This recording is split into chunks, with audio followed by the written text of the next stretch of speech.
So we want to understand how to set up a trust, or when we think of a trust, what does that actually mean? Sometimes it's a trust fund where we have beneficiaries that we want to set up and make sure are financially taken care of in the future.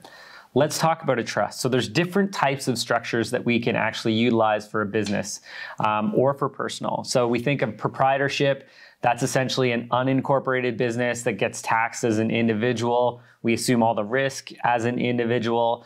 Probably not the preferred approach. We have a corporation. A corporation is a separate legal entity. It has its own birth certificate. It has its own filing obligations. It is completely separate. One great thing about using a corporation is that we have a little bit less risk associated with our personal by setting up a corporate structure. Super important if we're looking at risk mitigation. Now let's enter in a trust. What is a trust? Well, it's actually not a separate legal entity. It's not an individual. It's actually just really an agreement, but it does have a separate tax filing called a T3 or a trust return. Now, why would we set up a trust? Well, a trust is essentially an agreement that says this trust or this agreement owns something. So if we think of a corporation, for example, a trust can own a corporation. It can be the main shareholder inside a corporation. Typically, we don't have trusts owning any assets. There's no assets owned inside a trust. It's owned in another entity or by another being. But what we would probably try and do is any assets you have would be inside a corporation owned by this trust. Let's talk about this trust. So inside a trust, there's a few key important things. One is, who are the beneficiaries? We're not owners, we're not shareholders, we're beneficiaries. What does a beneficiary mean? It means that someone inside this trust who's a beneficiary is entitled to receive any of the earnings or wealth accumulated from the ownership of this agreement. So for example, for myself, I have a trust with my wife and my 2 kids in there. All of us are beneficiaries. At the end of the day, if my company makes money, let's say I make $100,000 this year, $100,000 can go into the trust and I can allocate that income to any beneficiaries I like.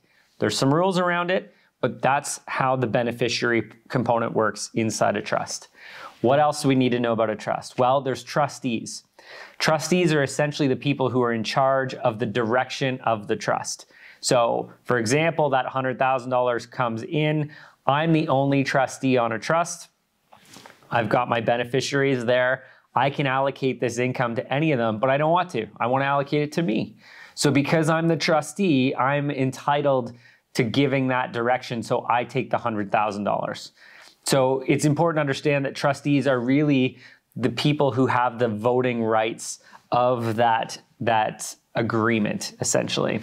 And then there's a few other weird components that come into a trust. A settler. A settler is someone who officially essentially engages the trust to be active. Typically, they have to donate something to the trust in exchange for the trust to be in existence. They are not a beneficiary. They are not a trustee. Really, they're a one-time contribution to a trust. Very strange, but it's an old school, old legislation that's never really been updated. So why would a trust be beneficial? Well, ultimately, when we have multiple beneficiaries, we can income split. So if the corporation or whatever assets you own are earning income, we can split it with all the beneficiaries. In fact, we can actually create a corporate beneficiary as well, where if our company makes money, but we want those funds out of our operating business to protect it, we can actually transfer it up through the trust into a corporate beneficiary, and we can protect our assets up there. Trusts get to be a little bit complicated, and it's not something that you want to do on a cost-effective basis to get it set up. You want a trust set up according to your goals, your ambitions, and your family. Because if a trust does not get set up properly, there's not really a way to amend that trust to fix it in the future. We have to start over.